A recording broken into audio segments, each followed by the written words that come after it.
र साथीभाइहरू अहिले चाहिँ हामी पुग्यौँ यो लामाहट्टा। तपाईँहरूले थाहा छ होला है, यहाँ सब्जी बेच्छ नि त्यहाँनिर है।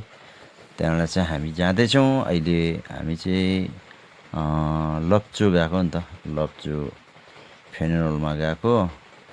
अनि हामी थुप्रै छौँ, यहाँ थुप्रै छ, तर अब देखाउनु मिलेन होइन। जाँदैछौँ। तपाईँहरूको यो बाटो त चिन्नुभयो होला कहाँ पुग्यो भनेर होइन। हामी जाँदैछौँ। यस्तो दामी दामी भ्यू छ हेर्नुहोस् त। अहिले चाहिँ हामी टक्कै त्यहाँबाट तल लाग्यौँ। यो रहेछ खास चाहिँ लप्चूको होमस्टे पोइन्ट कुन्नि के होमस्टे भन्ने छ नि, त्यो धुप्पी घारी ओह्रालो झर्नुपर्छ नि, त्यो ओह्रालो झरेर चाहिँ हामी तल पुग्नु लाग्यौँ। अब जाँदैछौँ। यो लुमदरहरू हेर्नुहोस् न कति मजाले, कति मजाको जग्गा, फेरि यस्तो राम्रो। फेरि यो बाटो पनि फेरि सिमेन्टेड बनाइदिएको रहेछ हो। यो बाटो दामी बनाइदिएको रहेछ, सिमेन्टेड बाटो। अन्त अलिकति छोडिएको रहेछ, अब कसले गर्दा छोडेको, के गरेर छोडेको त्यो त अब हामीलाई थाहा भएन होइन। तर राम्रो, एकदमै मजाको बाटो, राम्रो लाग्यो। यहाँदेखि चाहिँ अलिकति उयो रहेछ, तर पनि त्यस्तो रफ चाहिँ होइन। अनि यहाँनिर चाहिँ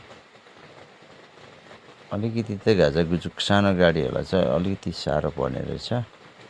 यो जहाँ चाहिँ टर्निङ छ, तपाईँहरू चिन्नुभयो होला यो टर्निङ। अब चारपट्टि चारवटा बाटो छ यहाँ हेर्नुहोस् त। एउटा ओह्रालो जाने, एउटा उता जाने, अनि एउटा चाहिँ यता जाने छ, अनि एउटा चाहिँ फेरि अब हामी घुमाएर यता पस्नुपर्ने छ दाहिनेपट्टि।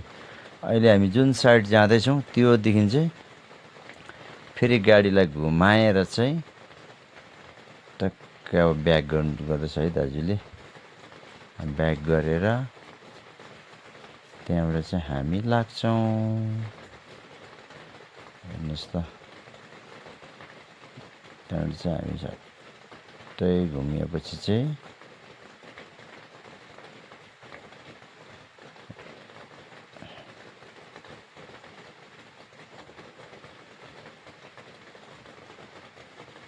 अब हामी लाग्यौँ लप्चूतर्फ लाग्यौँ। एकदमै राम्रो बाटो बनाएको रहेछ हेर्नुहोस् त, कस्तो दामी बाटो।